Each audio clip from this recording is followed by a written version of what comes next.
Imagine receber uma ligação tarde da noite, quando a casa está silenciosa e o mundo inteiro parece ter adormecido. O telefone vibra, a tela acende e um número desconhecido aparece. Mas algo te diz que não é apenas alguém tentando contato. Hoje, neste vídeo, você vai ouvir relatos reais sobre um fenômeno que intriga investigadores, assusta famílias e desafia qualquer explicação lógica: as chamadas telefônicas dos mortos. Prepare-se para mergulhar em histórias sombrias onde vozes que deveriam ter desaparecido continuam ecoando do outro lado da linha. E conforme você escuta cada detalhe, talvez comece a lembrar de alguma ligação estranha que já recebeu, algum número que apareceu na sua tela e que você juraria que não deveria existir. O caso mais conhecido é o de Charles Peck, que morreu em um acidente de trem em 2008.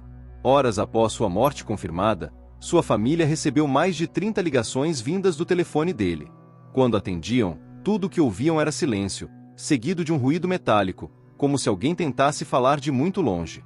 A companhia telefônica garantiu que o aparelho estava destruído e sem conexão com qualquer rede.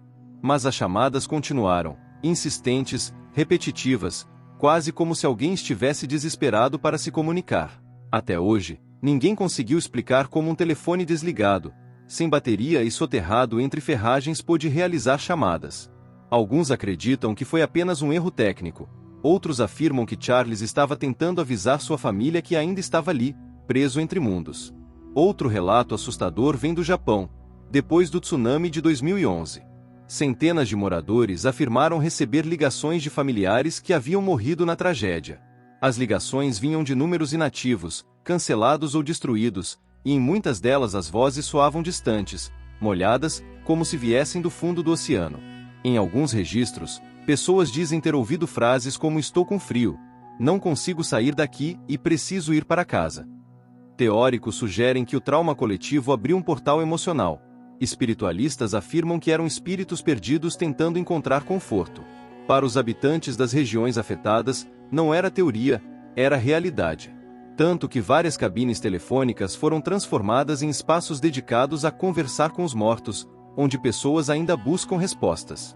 As chamadas telefônicas vindas de quem já partiu são um mistério que atravessa culturas e épocas, mas poucos casos são tão impressionantes quanto o de uma senhora chamada Eleanor, nos Estados Unidos. Após perder o marido para um infarto repentino, ela começou a receber ligações diárias sempre no mesmo horário, 3h14 da madrugada.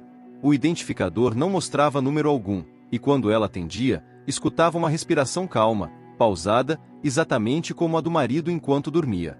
Na terceira noite, uma voz sussurrou: "Eu ainda estou aqui". Os familiares, apavorados, trocaram o telefone da casa, mudaram o chip e até cancelaram a linha.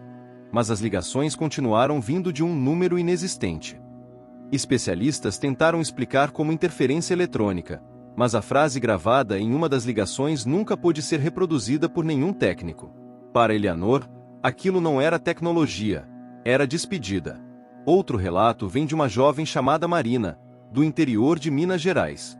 Ela perdeu o irmão em um acidente de moto, e uma semana depois recebeu uma ligação que a deixou sem palavras. Do outro lado, havia o som de vento forte, e ao fundo, o que parecia ser o choro de alguém tentando falar. Na gravação, analisada depois por um grupo de pesquisadores, uma frase curta foi identificada: "Não se culpe".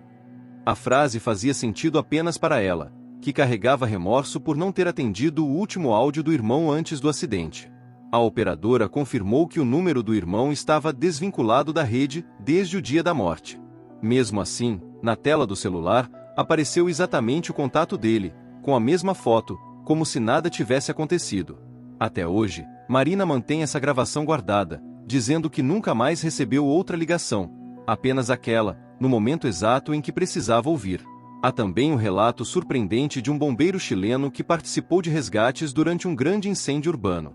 Ele contou que certa noite, recebeu uma ligação de um número desconhecido, e ao atender ouviu o som de pessoas gritando por socorro, o mesmo grito que ele ouvirá dias antes, quando tentava resgatar uma família presa em um prédio que desabou. Ao relatar o caso aos colegas, descobriu que outros 2 bombeiros tinham recebido chamadas semelhantes, todas no mesmo horário e com o mesmo padrão de ruídos. Quando rastrearam o número, o sistema indicava linha inexistente. Muitos acreditam que eram ecos espirituais dos últimos pedidos de ajuda, repetidos no tempo, como um registro emocional preso entre mundos. Outros acham que são manifestações de consciências que não conseguem aceitar a própria morte e procuram alguém que as ouça.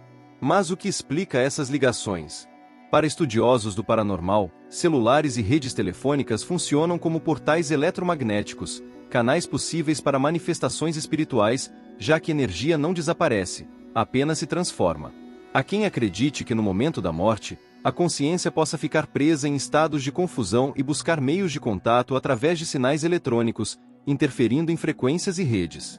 Já a ciência tenta atribuir tudo a falhas, interferências, números fantasma, mas nenhuma dessas explicações consegue responder casos em que vozes, mensagens pessoais e detalhes impossíveis surgem claramente. A verdade é que quando o telefone toca e a voz do outro lado não deveria existir, a fronteira entre vivos e mortos mostra que talvez seja mais fina do que imaginamos. E você, atenderia? Deixe seu comentário dizendo se você acredita que os mortos podem realmente usar aparelhos eletrônicos para se comunicar. E se quiser continuar mergulhando comigo nesses mistérios que desafiam a lógica e arrepiam até os mais céticos, se inscreva e ative o sininho. Ainda há muitas histórias à espera de quem tem coragem de atender quando o desconhecido chama.